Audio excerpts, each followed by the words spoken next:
Don't look at our faces. 3 veiled sisters arrived at the cattle baron's ranch that spring. The first thing I noticed was the wagon wheel. It had cracked clean through the left rear spoke cluster. Hub sunk a good 4 inches into the spring mud at the edge of my north road, and whoever was driving it had tried to walk the mule forward rather than back. So now the whole rig sat canted at a hard angle with the axle grinding the ground. Amateur work. Somebody who'd never pulled a wagon out of mud in their life. I was coming down from the ridge line on Sutter. That was my roan gelding, 15 hands, more sense than most men I'd known, and I pulled up and looked for a while before I rode down. Not because I was deciding whether to help. I was going to help regardless. I just like to know what I'm riding into. 3 women on the seat and 1 in the back among the boxes. All 4 of them veiled, which was not something you saw much in the Cimarron territory in 1882. Long dark cloth draped from their hat brims, falling to the collar. The kind you saw on widows at funerals and then never again. Except these were not widows' veils, exactly. They were heavier, more deliberate, like a decision that had been made a long time ago and held to since. The oldest one, sitting on the left side of the bench, was the one who'd been handling the reins. I could tell by the way she held them even now, with the wagon stuck and not going anywhere. She hadn't dropped them, hadn't gone slack. Just sitting there with the leather in her hands, looking at the problem. I rode down and stopped about 20 feet out. "That axle's going to go if you push her forward another inch," I said. The oldest one turned her head toward me. The veil moved. "We know," she said. Her voice was plain. No accent I could place right off, not Southern, not the rough, flat vowels you got from the Oklahoma settlers. Something else, something that had been a long way and worn smooth. "You got a spare?" "No." I stepped down off Sutter and handed his reins to nobody in particular. He'd stand, and went around to look at the axle. The crack in the wheel was bad, but the axle itself had held. If we could get the weight off it and pack the mud out and bring the wheel back plumb, it might carry them another few miles without splitting. Might. I told them what I thought. "How far is it to town?" the oldest one asked. "Harlan's Crossing is 9 miles north. Wagon yard there." I straightened up. "My ranch is 2 miles east. I've got a wheelwright's bench and the stock to fix that spoke cluster proper." None of them said anything, not right away. I got the feeling there was a conversation happening that I wasn't being let into. "What's your name?" the oldest one finally asked. "Callum Dreech." Another pause. "People know that name here." I looked at her a moment. The veil was opaque enough that I couldn't make out her features past the general shape of a face, high cheekbones, a straight chin. "They know it," I said. "Do they respect it?" That was not the question I expected. I thought about it honestly, the way she seemed to be asking it, not fishing for the polite answer, but the true one. "Most do," I said. "Some because they want something from me, some because I've given them reason to." She turned and spoke to the other women in a low voice, something I didn't catch, and then turned back to me. "We will accept your help, Mr. Dreech. We appreciate the offer." "Just Dreech," I said. "Nobody calls me Mr." I heard what might have been a sound of amusement from the youngest one, the girl in the back among the boxes. The oldest didn't react. "Dreech then," she said. Her name was Sura. I didn't learn that for 2 days. The other 2 were her sisters, Amara and Lyle, and the girl in the back was Lyle's daughter, 10 years old, named Fen. Sura was the eldest, though I never got a clear fix on how much older she was than the others. She moved like a woman somewhere in her middle 30s, maybe a few years past, but there was a quality of stillness to her that made age feel less relevant than character. They kept the veils on at the ranch.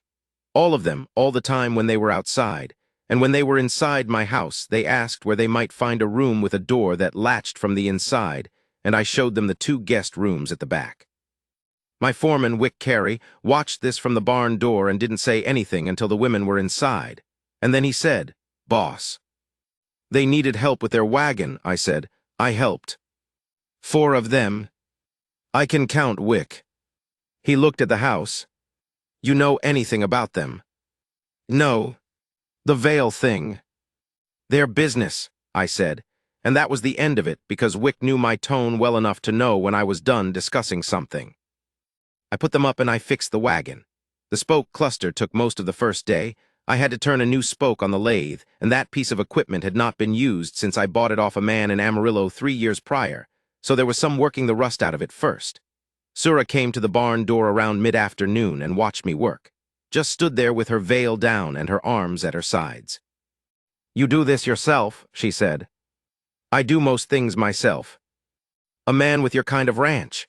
She looked around at the yard, the 3 big barn sections, the bunkhouse, the stone-built main house, the water cistern I'd engineered 2 years back. "That seems unusual.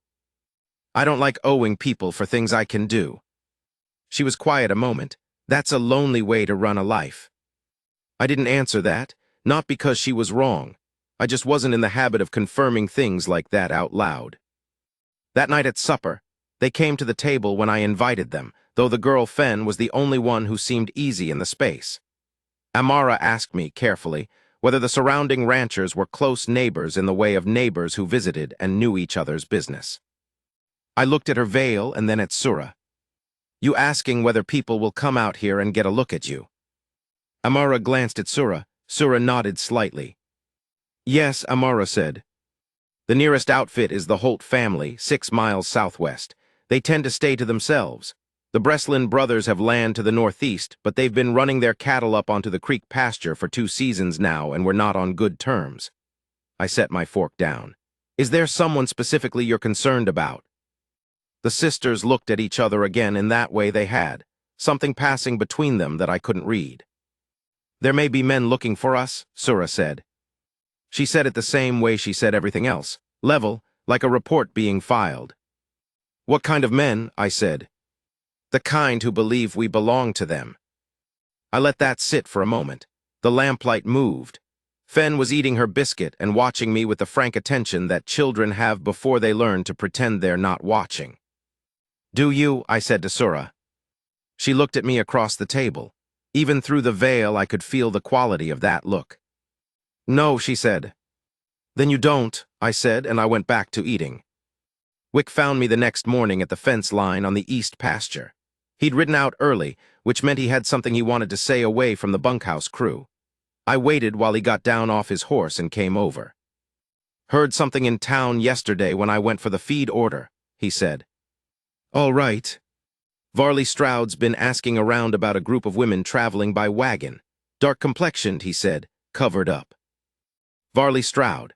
I'd had one encounter with Varley Stroud 3 years back over a water rights dispute, the kind of dispute that in the Cimarron territory in those years could go to shooting if the men involved were the type for shooting. Stroud was the type. I had resolved it without shooting, but not without making clear that I was also the type if pushed to it, and Stroud had backed off in the way that men like that do, which is to say he backed off while making it plain he didn't forget. "What's his interest in them?" I said. Didn't say it outright. Somebody told me later he was claiming they were property of a man named D. Hart out of the Panhandle. Old arrangement, contract or something. I looked out at the east pasture for a while. The grass was coming in well. I'd fought hard for this land, 10 years of it, droughts and bad winters, and 2 bad men who'd tried to take pieces of it from me by legal maneuvering, and one who'd tried a less legal approach. I knew exactly what I had here and what it had cost. "Tell nobody they're here," I said. Wick nodded. "And Wick, the Breslin brothers. They've been over the creek line twice this season already." Wick looked at me. "Put word out quietly that I'm watching that line close. Use the bigger crew for it this week. I want it known I'm paying attention to my perimeter." Wick understood what I was not saying directly, which was one of the things that made him a good foreman. He nodded again and got back on his horse. I told Sura that evening. All of it Stroud's name, D. Hart's name, the claim about a contract. I told her sitting at the kitchen table with the lamp between us and her sisters in the next room, and I watched what happened to her hands when I said the name D. Hart. Her left hand was resting on the table, and it went still. Not tense. Still. The stillness of a person who has been very afraid of something for a very long time and has learned to hold it motionless rather than show it. "You know D. Hart," I said. "He was our father's creditor," she said. "When our father died, D. Hart claimed the debt extended to us, that we were obligated to come and work in his household to settle it." She paused. "We did not agree with his reading of the arrangement." "And you left." "We left in February. We've been moving since." February to late April. 2.5 months of moving, 4 women and a wagon, trying to get clear of a man with enough money and reach to send people looking. "What's west of here?" she asked. "New Mexico territory and then Arizona. Long run. We have family in Tucson, my mother's brother." I thought about that. The distance. The road. A cracked wagon wheel they hadn't had the money to fix, which told me something about what 2.5 months of moving had done to their resources. "Stroud will be at Harlan's Crossing," I said. "If he's asking in town, he'll come out the roads." "We can leave tonight," she said. She said it simply, like it was already decided. "You'd be on the road in the dark with a wheel I fixed this afternoon, and Stroud will have men on the road." She was quiet. "I'm not telling you what to do," I said. "I'm telling you the situation." She looked at me, and this time she reached up with one hand and lifted the edge of her veil. Just the lower half of her face. Enough that I could see her mouth and jaw clearly, the line of her chin, the controlled set of her lips.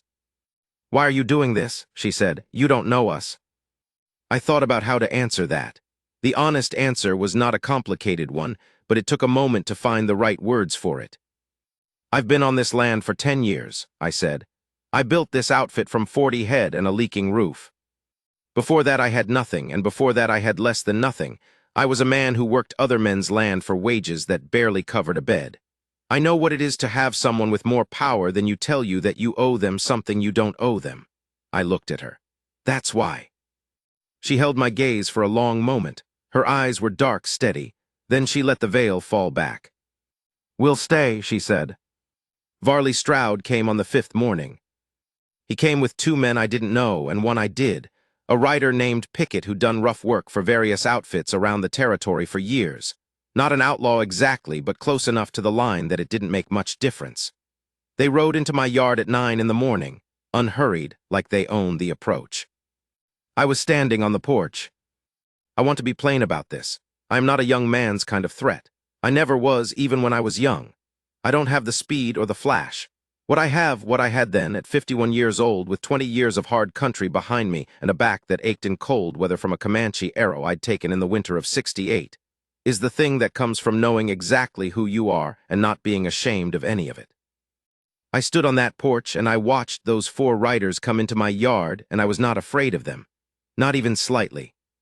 Stroud pulled up and looked down at me from the saddle with the confident manner of a man who has done a great deal of riding up to other men's porches. He was broad through the shoulders, running to fat now, with a neat beard that someone trimmed for him and a good hat. "Dreech," he said. "Stroud. Heard you might have some travelers staying on." He smiled in the way that meant he already knew the answer. "We're looking for a group of women, 4 of them, dark-veiled." "I get a fair amount of travelers," I said. "Road runs through my north section." "These ones in particular." "What's your interest?" He laid it out smooth and practiced. The creditor claim, the debt obligation, the contract, using all the words that were meant to make it sound like a legal matter rather than what it was. I listened to all of it without expression. "You got paperwork," I said when he finished. That caught him slightly. "The paperwork's with D. Hart. D. Hart's in the Panhandle." "That's right." "So you're here on my land, making a claim with no paperwork."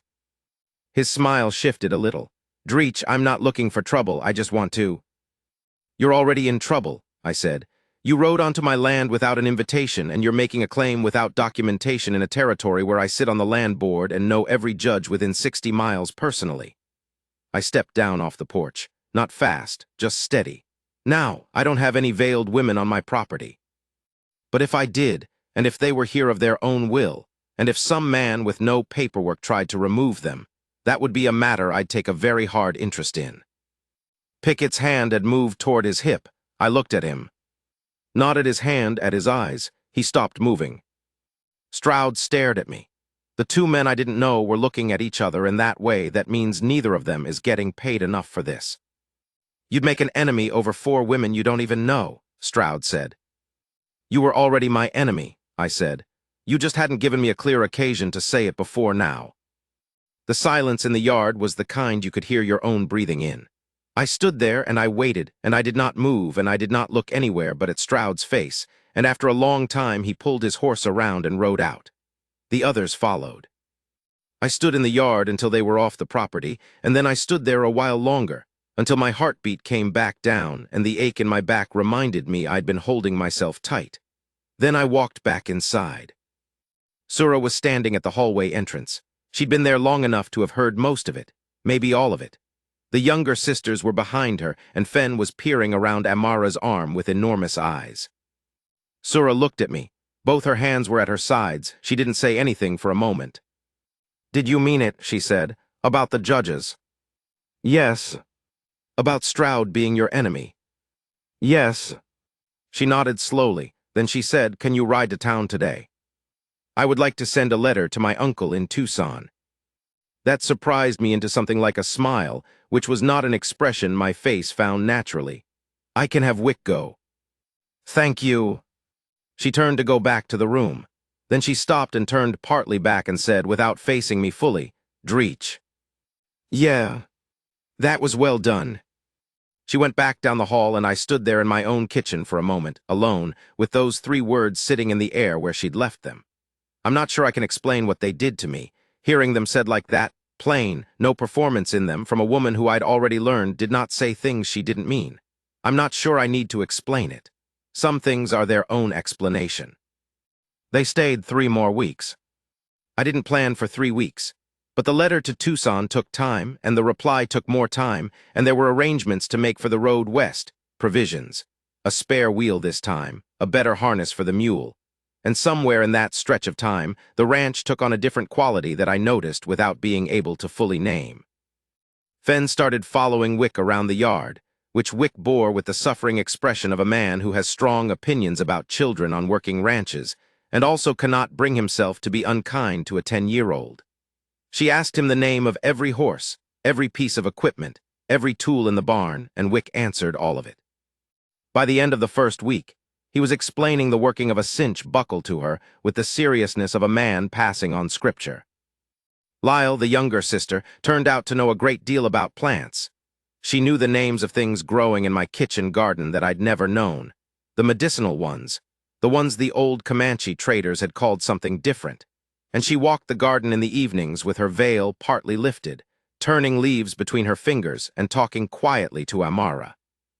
Amara was the quiet one, the watcher. She helped in the kitchen without being asked, and she set the table with a precision that suggested someone had taught her to do it a very particular way, and she'd kept the habit long past the person who taught her. And Sura came to the barn most mornings while I was working. Not always, sometimes for only a quarter hour, but consistently enough that I started to expect her. She asked questions about the land, how I'd acquired it, what the hard winters had been like, what my plans were for the north section that was currently running light. She didn't ask the way some people ask, performing interest. She asked like a person who is genuinely building a picture of something and needs the missing pieces. I found myself answering in more detail than I would normally give. One morning she asked about the arrow scar on my forearm, which I'd exposed rolling up my sleeves to work. I told her where it had come from. She listened without interruption. "You've been alone a long time," she said when I finished. "I've had the outfit, the crew." "That's not what I mean." I looked at her. She was sitting on the workbench with her hands in her lap, and the morning light coming through the barn door, and the veil made it so I could not see her full expression, but I could see the shape of her attention. "No," I said, "it's not what you mean." "Has it been by choice?" I thought about the honest answer to that, which was also the complicated answer, the one that involved a woman in Abilene in 1874 who had made a different choice than the one I'd hoped for, and a long spell after that of deciding that this land and this work were a sufficient life. Which they were, which they had been. "Mostly choice," I said, "some circumstances." She nodded. She wasn't pressing it. She just wanted to know, the way she always just wanted to know. "The veil," I said. I'd been curious since the first day, but I hadn't asked. "Is it religious?" "It was once," she said. "For our grandmother, and then our mother kept it, but more as a protection, a way of moving through the world without being seen." She paused. "We inherited it. We've kept it for similar reasons." "DeHart," I said. "Men like DeHart, men who see a face and think they have a right to it." She turned her head toward the barn door, toward the yard and the light beyond it. "The veil says, 'I am not for your looking. This is not a thing you are owed.'" I thought about that for a while, the weight of it. 2.5 months on the road, years before that under a man's claim, wearing a piece of cloth as the only sovereignty left to you. Will you keep it in Tucson? I said. A pause. I don't know, perhaps not. Perhaps things will be different there. She lifted it then, not just the lower half this time, but all of it, folding it back over the brim of her hat. She looked at me in the full morning light. She was a handsome woman. Strong features, clear eyes, the kind of face that had been through hard weather and was the better for it. She looked at me with a directness that I had already come to understand was simply how she was, not challenging, not performing, just present, in the way of a person who doesn't pretend to be elsewhere. I looked back. I appreciate what you've done for us, she said. I want you to know that I see it clearly, not just Stroud, all of it. The wheel, the room, the food, not asking questions we didn't want to answer. She held my gaze. You're a particular kind of man, Dreech. I don't think you know it as well as you should. I didn't have an answer to that. Not a good one. I nodded. She smiled. It was the first time I'd seen her smile. It changed the whole shape of her face and made her look younger and very tired and somehow both at once.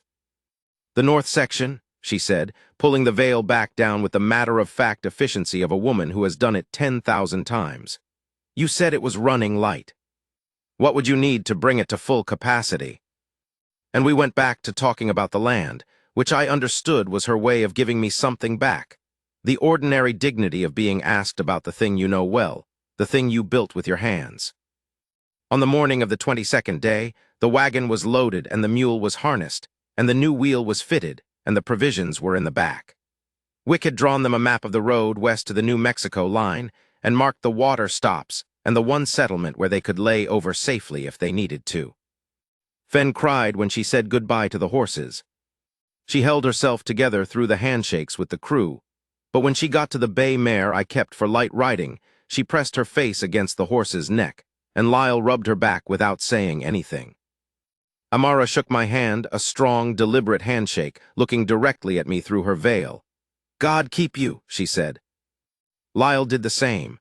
The mint in the north corner of your garden is getting crowded. It'll choke out the other herbs if you don't thin it. I'll tend to it, I said. Sura was last. She stood in front of me in the yard, and the morning was cool, and the light was flat and early, and the wagon was waiting. She put her hand out, and I took it. Then she stepped closer, which I had not expected, and put her other hand to my arm, just above the elbow, holding it for a moment. She looked up at me. Come through Tucson someday, she said. It's a long way. You've ridden long ways before. She didn't let go of my arm.